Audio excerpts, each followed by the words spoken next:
20 vite në procesin e edukimit, kam kuptuar që se sa shumë ngarkesë kanë psikologjike fëmijët, po dhe prindrit, po dhe gjithë shoqëria, dhe se si bie pasaj ajo si një tullumbas i shfryrë dhe në fund të ditës nuk kuptohet rëndësia e provimit dhe vlera reale që ai ka.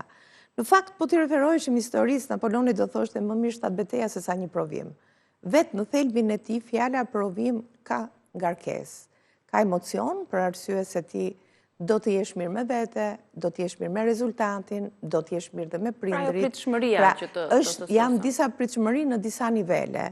Mirë po, ne kemi haruar një gjë shumë të rëndësishme.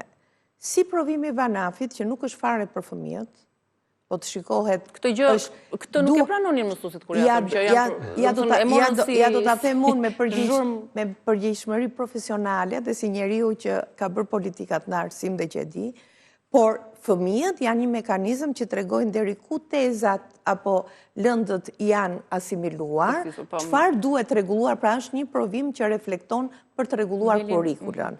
Dhe nga ana tjetër, është një motivim shumë i mirë që ata që janë fëmijë ekselent për të punuar në ekselencën e tyre, se ne kemi nevojë edhe për ekselencë, kemi nevojë dhe për fëmijët mesatar, kemi nevojë dhe për ata që ndoshta për arsye nga më të ndryshme nuk janë gjetur shumë mirë, por në psikologji nuk ka fëmijë të paaft dhe nuk ka fëmijë të pazot, ka mësues që o i aftësojnë ose i bëjnë të paaft ose i mbysin në emocion dhe ata nuk e kuptojnë.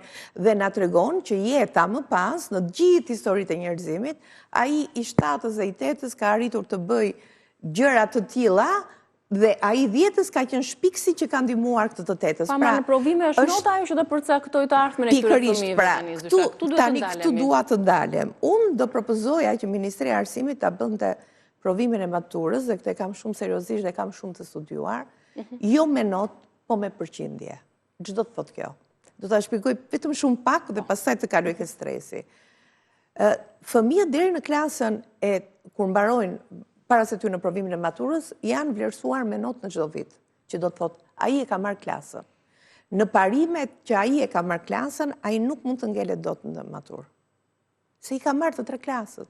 Pra, ai i ka mbyllur në fundore. Atëherë, problemi është çfarë duam të dimë ne, çfarë di më mirë ky fëmijë? Është më i zoti në matematikë? Është më i zoti shkencetar, mjek edhe avokat? Bravo, është më i zoti në shkencat eksakte, apo është më i zoti në prioritetin që ai do të zgjedhë, sepse ky është qëllimi dhe po ta shikoni, testet ndërkombëtare janë të tilla që nuk kanë nota ndërkombëtare. Kur ti thua sa dëgjuan angleze, dëgjuan franceze, dëgjuan italiane, ai nuk të ngel, pa i thotë në të lexuar di kaq, në të shkruar di kaq, në këtë përqindje di kaq. Dhe mbi bazën e përqindjes, më në fund do hiki kjo historia edhe notës dhe kopjes dhe stresit, dhe do kuptohet që unë kaq mora tani kur të shkoj në jetë, çfarë do përzgjedh?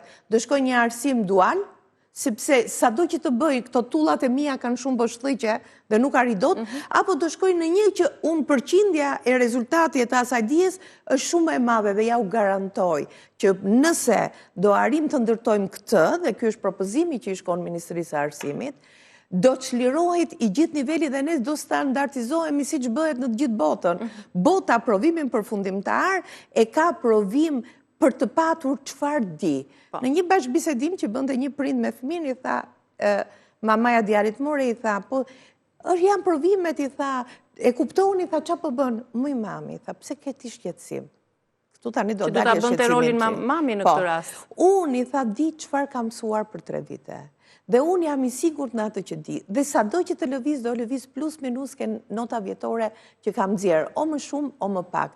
A mund të qetësohesh ti, tha, sepse unë kam shumë të qartë ku do shkoj. Duket sikur mamaja do bënte provimin. Në fakt, stresi i prindërve është shumë herë më i madh. Dhe këtë gjë ja mjaftojnë dhe tek fëmijët sepse kanë pritshmëri, duan notën të dalësh mirë, prindërit janë egoistë. Presioni pastaj, sepse atë që se kanë realizuar në atë që nuk kanë realizuar në rinin e tyre. Pra, prindi, të dashur prindër, hiqni dorë nga fëmia objekt. Fëmia nuk është objekti juaj, po është objekt dhe subjekt. Dhe si objekt dhe subjekt, ju nuk duhet kënaqeni se është një vazo e bukur që ti e mbushe plot dhe e vure në tavolinë. Ju duhet jeni të lumtur në qoftë se fëmia juaj arrin të japi maksimumin e asaj që di pa gënjur veten, por duke ju bërë ju krenar sepse është fëmia juaj. Ky është problemi më i madh i stresit.